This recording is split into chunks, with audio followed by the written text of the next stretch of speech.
Hello guys, welcome back to my YouTube channel, and today we are going to start a new chapter of English, which is My Childhood. It is for APJ Kalam, and this is an small extract.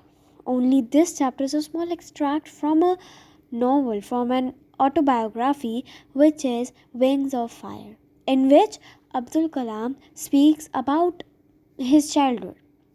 This is a small extract from it. So let's start the chapter. The chapter says that, the Abdul Kalam says that he was born into a middle class Tamil family in the island town of Rameshwaram in the erstwhile Madras state. So here he was born, and his father name was Jainul and his mother name was Aishiyamma. His father had neither much formal education nor much wealth. Despite of these advantages, he possessed great innate wisdom and inborn wisdom and a true generosity of spirit. Ashiyamma was an ideal helpmate, and she do not recall the and she had actually fed up so many people. She has fed so many people who were starving from hunger. So she helped them, she fed them every day. So author do not recall the exact numbers of the people she fed every day, but she can say one thing, that I am quite certain that far more outsiders ate with us than all the members of her own family put together. This was about her where he was born, his mother and father, and mother and father. We will be also going to read about the inherited characteristics features by this. Then he is saying that he was one of many children. He was very short boy and a rather undistinguished looks, but his parents were tall and handsome parents, but he was just a small boy, and they lived in their ancestral's house, which was built in the middle of the 19th century in a fairly large pakka house made of limestone and brick on the Mosque Street in Rameshwar. His austere father used to avoid all the comforts and the luxuries. जितने भी comforts होते थे जैसे AC वगैरह, वो सब उनको अच्छे नहीं लगते थे, लेकिन हाँ उनको नेसेसिटीज़ तो मतलब हाँ चाहिए ही थी. अब जैसे कि अब एसी की बात हो रही है, तो हम लोग एसी लगाते हैं, लेकिन वो उसके फादर क्या बोलते हैं, पंखा है ना उसी से काम चलाओ, एसी की कोई ज़रूरत नहीं है. अब जैसे कि डोर है, हम अच्छे पेंट कर करके डोर बनाते हैं, वो अब उन्होंने बोल दिया भाई नॉर्मल डोर है ठीक है. अब टीवी भी हर एक घर में टीवी नहीं वो लगवाते थे, मतलब अगर ऐसा हो भी गया कि उनके घर में टीवी, नो, वो अपने घर में टीवी नहीं चाहते थे. वो बोलते था कि तू अपने फ्रेंड के घर चला जा, लेकिन हमारे घर में टीवी नहीं आएगा. अगर वो बोलते थे कि जैसे कि अगर उनके पास साइकिल है तो वो सबके लिए साइकिल ज़रूर खरीद सकते हैं, लेकिन गाड़ी नहीं खरीदेंगे वो. क्यों? क्योंकि गाड़ी is just a luxury, but now it's a necessity. So this was about his father's mind, their thinking, and I would say mine was a very secure childhood. The Abdul Kalam's childhood was very secure, both maternally and emotionally. Now, what happened on the Second World War? When the Second World War broke out in 1939, when author was just 8 years old, for reasons he had never been able to understand, a sudden demand of, then what happened, that there was a sudden demand of tarramin seeds erupted in the market. Then to buy money, he used to collect the seeds and sell them in the provisional shop on the Mark Street, and he would, like this he could earn 1 anna. And 1 anna is an old Indian coin worth about 6 पैसे. अगर हम अपने rupees उसमें देखें तो 6 पैसे equals to 1 anna, और बहुत बड़ी बात है ये 6 रुपीज़ उस टाइम पीरियड में. अब उसके ब्रदर इन लॉ जो थे जैलुद्दीन वुड, अब वो क्या करते थे कि वो उसको स्टोरी सुनाते थे कि वॉर में आजकल क्या हुआ. देन जो वो स्टोरी सुनाते थे वो सच थी. वो एक्चुअली फिर अगले दिन दीना मनी, एक वहाँ का न्यूज़पेपर था, उसके हेडलाइंस में आ जाती थी. और एक दिन तो उनका जो एरिया था वो आइसोलेट भी हो गया था. क्यों? क्योंकि वहाँ पे वॉर ही बहुत उसने अनअफेक्ट किया था, वॉर की वजह से वो पूरा area. But soon India was forced to join the Allied force and something like a state of emergency was declared. And what was the first casualty came in its time? The first casualty came in the form of the suspension of the train halt at the Rameswaram station. क्या हुआ था कि actually अब Rameswaram station पे अब कोई train रुकती नहीं थी, और उसका भाई और उसका तो उसके कज़न जो थे शामसुद्दीन, वो तो यही करते थे, वो तो डिस्ट्रीब्यूट करते थे न्यूज़पेपर्स रामेश्वरम के उसी स्टेशन पे. अब वहाँ पे ट्रेन रुकती नहीं थी और अब ऐसे तो उनके पैसे नहीं बच सकते थे, लेकिन उन्होंने तरीका निकाला कि वो चलती ट्रेन में ही न्यूज़पेपर फेंकेंगे. क्या किया, ट्रेन चलती जा रही है, ऐसे चलते हुए जा रही है, और उन्होंने ऐसे निशाना लगा के चलती हुई ट्रेन में उन्होंने बड़े बड़े बंडल्स फेंकने. और ऐसा कुछ इंतज़ाम होता होगा कि जो पैसेंजर्स होंगे उनको ऑलरेडी बोला हुआ है अगर रामेश्वरम के स्टेशन से आगे जा रहे हो तो अपने विंडोज़ खोल के रखो, और एक गेट बंद होता था, एक गेट खुला रहता था, ताकि जो खुला गेट है वहाँ से न्यूज़पेपर अंदर जाए और जो बंद गेट है वो वहाँ पे आके रुक जाए और लोग अपने न्यूज़पेपर्स देन ऐसे पढ़ सकते हैं. अब वही शामसुद्दीन को अब फोर्स करना पड़ता था कि वो रामेश्वरम के अब जाए और ऐसे फेंक के देना था, तो इसीलिए उन्होंने अपना पार्टनर ढूंढा. और पार्टनर कौन था? APJ अब्दुल कलाम. और हमने ये सुना भी है कि वो न्यूज़पेपर सेल करते थे. अब ये रेलवे स्टेशन पे भी न्यूज़पेपर सेल करते थे, और शामसुद्दीन जो थे वो शामसुद्दीन की वजह से ही उनकी first ways I, first wages जो उनको खुद उन्होंने काम किया और उनको मिली. और वन आना जो उनकी जो फर्स्ट अर्निंग थी वो ये थी कि उन्होंने खुद मेहनत करी, खुद कमाया और फिर उसी को बेच के जो पैसे लिया वो अर्निंग होगी. देन अब हमें ये पता है कि हर एक चाइल्ड जो होता है वो किसी इनहेरिटेड कैरेक्टरिस्टिक्स अपने पेरेंट्स के इनहेरिटेड कैरेक्टरिस्टिक्स से ही बॉर्न होता है, और इनका भी कुछ ऐसा ही था. ये बहुत ऑनेस्ट थे, सेल्फ डिसिप्लिन थे, काइंड थे और गुड थे, बहुत ही अच्छे थे. अब ये कैसे हुआ? ऑनेस्टी और सेल्फ डिसिप्लिन जो थे वो उसके फादर के लिए थे, तो इसलिए उन्होंने अपने फादर से ये दो चीज़ें इनहेरिट करी. और उनकी जो मदर थी वो बहुत ही गुडनेस, उनके अंदर फेथ थी, गुडनेस था, काइंडनेस थी, डीप काइंडनेस थी, तो वो फिर APJ अब्दुल कलाम के अंदर इनहेरिट हुई. So did my 3 brothers and sisters. और ऐसे ही उनके 3 ब्रदर एंड सिस्टर्स में भी ऐसा ही हुआ. और उनके फिर 3 क्लोज फ्रेंड्स भी थे उनके चाइल्डहुड पे, विच वर रामानंद शास्त्री, अरविंदन, शिवा प्रकाशन and all these boys they all, नाम देखोगे तो ये सब हिंदू ब्राह्मण फैमिलीज़ के लग रहे हैं. हाँ, ये हिंदू ब्राह्मण फैमिलीज़ के ही हैं. और ये चिल्ड्रन जो थे, और जब ये इतने छोटे थे तो इनको पता नहीं था ऐसे हिंदू मुस्लिम का, ऐसे इनको कुछ पता नहीं था. ये सब ऐसा आराम से एक साथ खाते थे, एक साथ बैठते थे, एक साथ पढ़ते थे. और पूरी क्लास में सिर्फ APJ अब्दुल कलाम ही ऐसे थे जो मुस्लिम थे. और अब ये जो थे अब इनको भी अपना बड़े होके वही बनना था जो इनके फैमिली मेम्बर्स की जो चल रहे थे. जैसे कि रामानंद शास्त्री जो थे वो पाक्षी लक्ष्मण शास्त्री के बेटे थे, जो हाई प्रीस्ट थे रामेश्वरम टेम्पल के.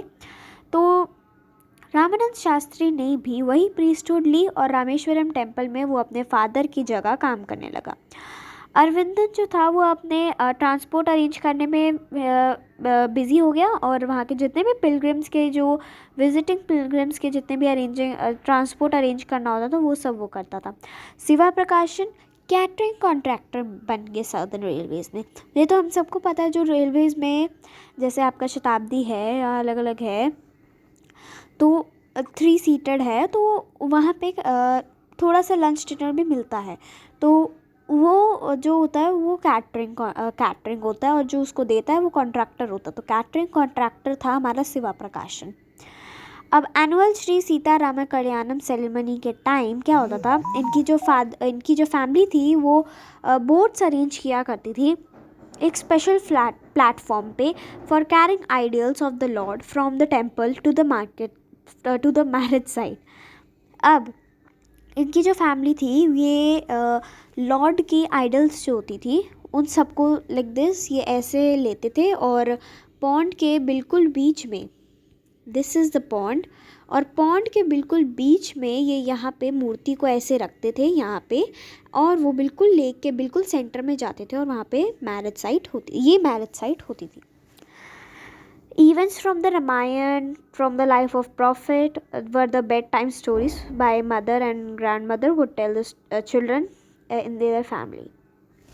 अब एक दिन क्या हुआ, अब वो 5th स्टैंडर्ड में गए और वहाँ पे रामेश्वरम एलिमेंट्री स्कूल में वो गए और वहाँ पे उनकी एक न्यू टीचर आई थी। और अब ये तो कैप पहनते थे मुस्लिम वाली, जो उनको मुस्लिम महक की करेगी, और बाकी सब और ये फ्रंट रो में बैठते थे रामानंद शास्त्री के साथ, बाकी सब सेक्रेट थ्रेड पहनते थे जो हिंदू को लोकेट करते थे। अब वो जो न्यू टीचर थी उसको ये बात ना बिल्कुल भी हज़म नहीं हुई, मतलब she couldn't stomach Hindu priest son sitting with a Muslim boy, और वो सोशल रैंकिंग करने लग गई। और अब बच्चों को तो ये सब पता नहीं था कि अच्छा ये हिंदू मुस्लिम का भी होता है, लेकिन ये टीचर उनको ज़बरदस्ती अलग करना चाह रही थी। और उसने क्या किया, APJ अब्दुल कलाम मुस्लिम थे तो इसीलिए, और वो टीचर हिंदू था तो इसलिए उन्होंने APJ अब्दुल कलाम को बिल्कुल लास्ट सीट पे भेज दिया। और जो रामानंद शास्त्री थे उनको बहुत बुरा लगा, क्योंकि APJ अब्दुल कलाम तो उनके दोस्त भी थे और वो उनके साथ ही बैठते थे, और वो बहुत रो रहे थे। और जो ये APJ अब्दुल कलाम थे उनके दिमाग में अभी भी वही इमेज चल रही थी कि जो रामानंद शास्त्री और उसके फ्रेंड्स ऐसे रो रहे थे कि उसको ऐसे लास्ट रो में क्यों भेज दिया। अब जब स्कूल ख़त्म हुआ तो नेचुरली है ये सब गए घर, उन्होंने अपना पूरा बताया कि स्कूल में क्या हुआ क्या नहीं हुआ। फिर लक्ष्मण शास्त्री को गुस्सा आया और उन्होंने टीचर को वार्निंग दी कि या तो फिर आप ऐसे ये पॉइजन ना फैलाओ, ऐसे सोशल इनइक्वालिटी का और कम्युनल इंटॉलरेंस का या इनोसेंट चिल्ड्रन के माइंड में, या तो फिर आप सीधा अपॉलॉजी करो, टीचर को बोलो कि सॉरी बोले, या तो फिर स्कूल ही क्विट करके चले जाए, यहाँ तक कि स्कूल नहीं पूरा आइलैंड ही क्विट करके चले जाए। Not only did the teacher regret his behavior, but the strong sense of conviction Lakshman Sastry conveyed ultimately reformed this young teacher. On the whole, the small society of Rameshwaram was very rigid in terms of the segregation of different social groups.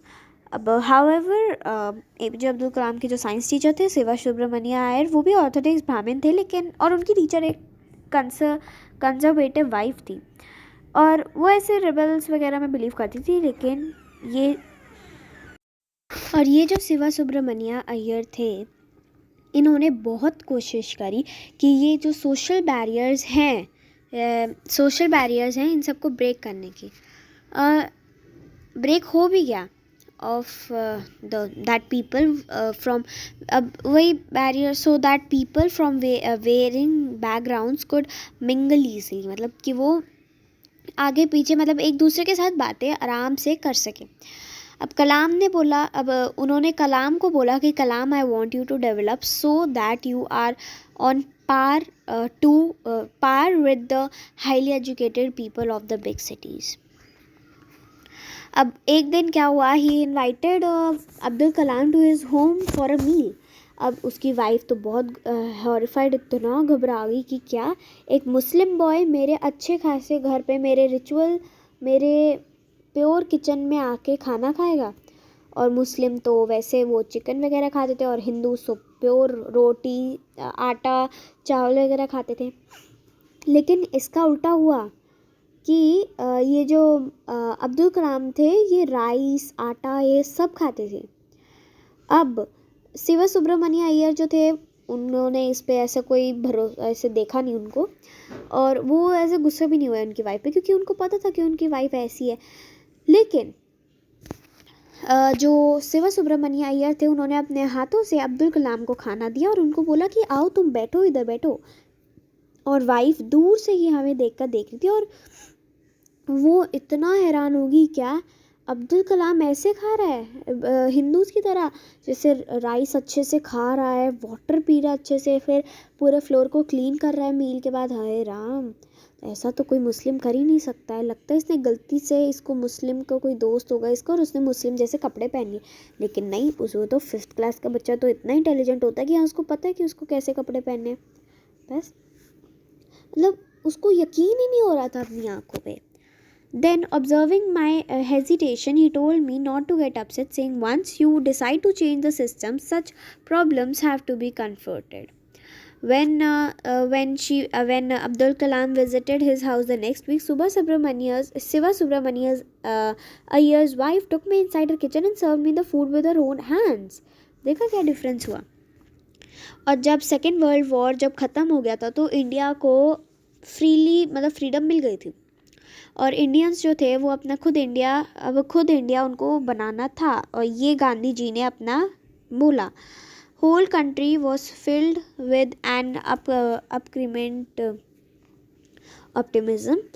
I asked my father for the permission to leave Rameshwaram and study in the district headquarters of Ramanantpura. अब तो बड़ा हो गया था, उसको दूसरी जगह जाना था पढ़ने के लिए.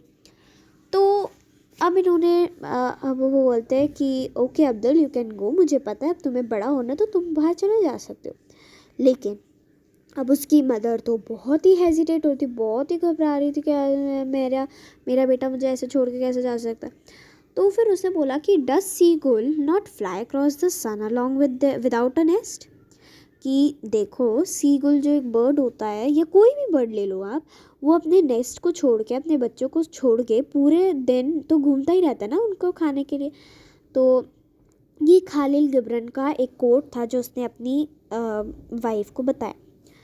आर चिल्ड्रन आर नॉट, अब हमारे चिल्ड्रन जो है वो हमारे चिल्ड्रन नहीं हैं, वो लाइफ के बच्चे हैं. तो they come through you but not from you. वो तुम्हारे में से ही आए लेकिन तुम्हारे नहीं हैं, वो हम सबके हैं. You may give them your love but not your thoughts for they have their own thoughts. क्योंकि उनके पास उनके खुद के सोच है, थॉट है. Here ends the chapter and I hope it was a very good chapter because I like this chapter very much.